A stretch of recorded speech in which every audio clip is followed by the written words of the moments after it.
All right, you guys. So today's book, it's a biography about Jane Goodall. I know you know what a biography is because you wrote your own this year. Your biography was written about one of your classmates. So this is a biography about Jane Goodall. The title is I Am Jane Goodall. There's a little caption over here. It says, I really do love this little book.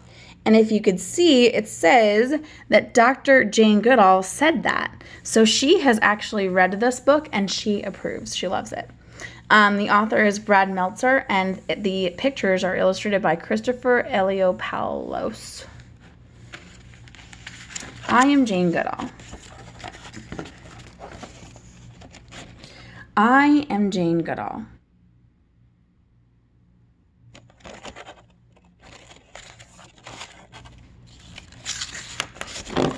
On my first birthday, my father bought me a cuddly toy chimpanzee named Jubilee. Jubilee, meet Jane. I loved Jubilee. I mean it.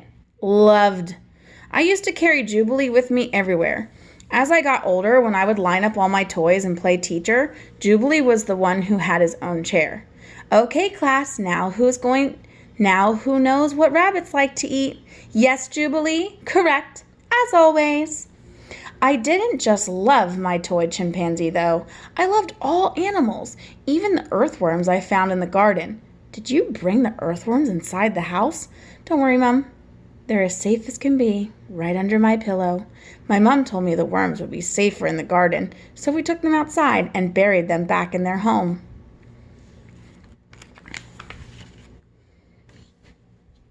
At 5 years old, I was curious to learn how chickens lay eggs, so I crawled into my grandmother's hen house to watch. At first, all the hens were scared of me. Then I decided to crouch in the corner. If I had moved, the hens would have run away. I was patient, though. Finally, after all of the hours of waiting, I saw what I was looking for. The hen gave me a little wiggle, and plop, there was an egg. Where were you? You've been missing for so long. We sent out a search party. You'll never believe where eggs come from. It was my first research project. In addition to animals, I also loved nature. I named the chestnut tree Nookie and the beech tree Beech. Beech was my favorite. Thank you, Beech, for letting me read up here. Oh, that was another thing I loved, reading. Back then, my family didn't have a lot of money. To get books, we went to the library. When I was 7 years old, I got a book that would change my life. It was called The Story of Dr. Dolittle. I read it once and read it again, and then I read it for a third time before it had to go back to the library. It was about a man who could talk to animals. And Dr. Dolittle, it's written in italic here because it's a title of a movie or a title of a book, but there's also a movie called Dr. Dolittle, so if you wanted to ask your parents to watch it, that would be awesome one night. In the book, there was a parrot who says that if you want to learn about how animals talk, you need the power of observation. But what I remember most is the part where Dr. Dolittle and his animal friends are being chased and they come to a cliff. How are we ever going to get across? Right there, the monkeys joined hands and feet. They became the bridge. Isn't that beautiful? We can accomplish anything by working together. After reading that book, I vowed that I would go to Africa and live among the animals. A bridge! Quick, make a bridge! By the time I was 12, I had my own nature group, the Alligator Club. My friends and I raised money to help old horses. We took nature walks and wrote down what we saw, or at least I did. And if you wanted to have a high rank in the club, you have to be able to recognize 10 dogs, 10 birds, 10 trees, and 5 butterflies or moths. How about I go first? Something tells me she's going to name them all perfectly. Each of us even had our own animal name. Jane was the Red Admiral, named after a beautiful butterfly. Was I the best student? Not really. On school days, it was hard for me to wake up.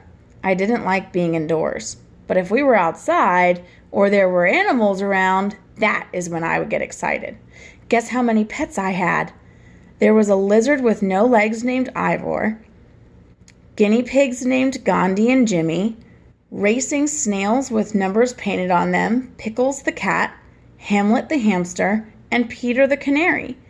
And that didn't include the dogs I looked after, like my favorite, Rusty, who liked wearing pajamas. Woof, that means he likes pajamas. I wanted a job where I could learn more about animals. But back then, if you were a girl, people didn't think you could become a scientist. They expected girls to become nurses, secretaries, or teachers. I wanted to go to Africa. I wanted to study animals. Luckily, my mom always told me, if you really want something, work hard for it. If you don't give up, you'll find a way. I never forgot that. Soon, I had my chance. One of my school friends invited me to visit her family in Kenya. That's right, in Africa. To pay for the trip, I worked as a waitress and hid my money under the carpet. One day I closed the curtains, counted it all, and I've got enough. I'm going to Africa. The trip took 21 days by boat. I was 23 years old. It all seemed like a dream until I saw a giraffe who stared directly at me. It had dark eyes, long lashes, a black tongue, and was chewing acacia thorns. I knew my dream was coming alive. Finally, I was in the Africa of Dr. Dolittle. 2 months later, my life changed again. Someone told me, if you're interested in animals, you must meet Dr. Louis Leakey. Nice to meet you. I'm Jane Goodall. I hear you like animals. You have no idea. Dr. Leakey was an anthropologist, which means he studied how humans live, and also a paleontologist, which means he studied fossils and bones. At first, he hired me as a secretary, but he was quickly impressed with what I knew about animals, including his own pets. Eventually, Dr. Leakey told me about a new job studying chimpanzees up close. He said going to the forest would be hard. It would be dangerous, but if we could find out how chimps live today, we would learn more about how our own prehistoric ancestors used to live. I have no college degree, no training, and no experience, but I want that job. Jane, I've been waiting for you to say that. For a year, I read everything I could about chimpanzees. They're always observed in a lab. No one has studied them in the jungle where they actually live. I was also told that women couldn't be alone in the forest. They said I needed a guide plus a companion. My mom offered to come. I was ready. Companion's an old vocab word, so a friend. I knew you wouldn't give up. I'll never forget the day, July 16th, 1960, the day I first set foot in what is today Gome National Park in Tanzania, Africa. At 26 years old, I had finally made it to the home of the chimpanzees. It was a place that would change my life.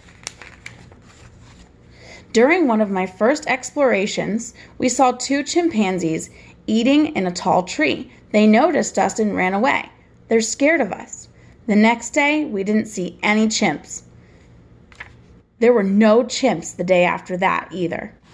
For months, I would try to get close, but they kept running away.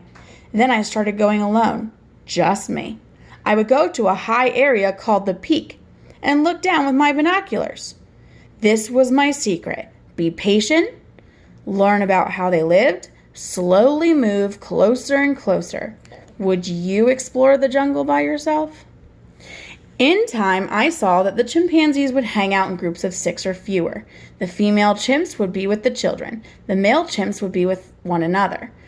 These weren't mindless animals. This was a community. Still, it took nearly a year before I could get within 100 yards of the chimpanzees. One day I came back to camp and found out one of the male chimpanzees took our food, including your bananas. Fantastic! That means they're not scared of me now. I bet he'll be coming back tomorrow. The next day I waited and waited. There were no chimpanzees in sight. Then, at 4 p.m., I heard a rustling noise by my tent. It was the large male chimpanzee with a thick beard, David Graybeard. That was the name I gave him. Back then, people told me there was a certain way to study animals, that I shouldn't give the chimpanzees names. They said animals were supposed to have numbers, not names. Why? They thought animals didn't have personalities or emotions. They thought if we gave them names, we'd start pretending they were like us. But that's what no one realized. They were like us. That day, David Graybeard took my nuts and my bananas. A month later, he took one from my hand. Even later, out in the forest, he slowly approached me and checked to see if I had a banana in my pocket. It was one of my proudest moments, having the other chimpanzees now understand that I wasn't a threat. I was their friend, and they were mine. Over time, by seeing the chimpanzees as individuals, I could truly understand them. Who wants another banana? David was calm, though he liked getting what he wanted.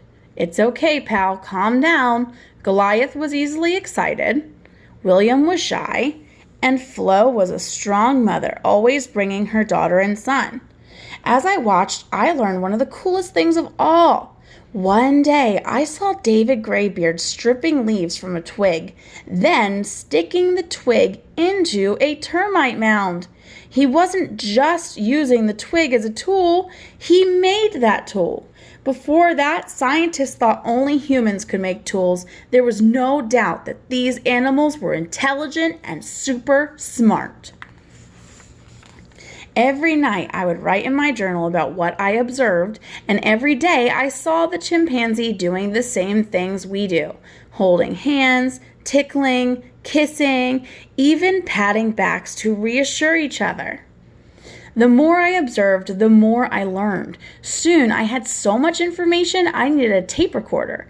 Then I needed an assistant to help observe all the other chimpanzee families in the forest.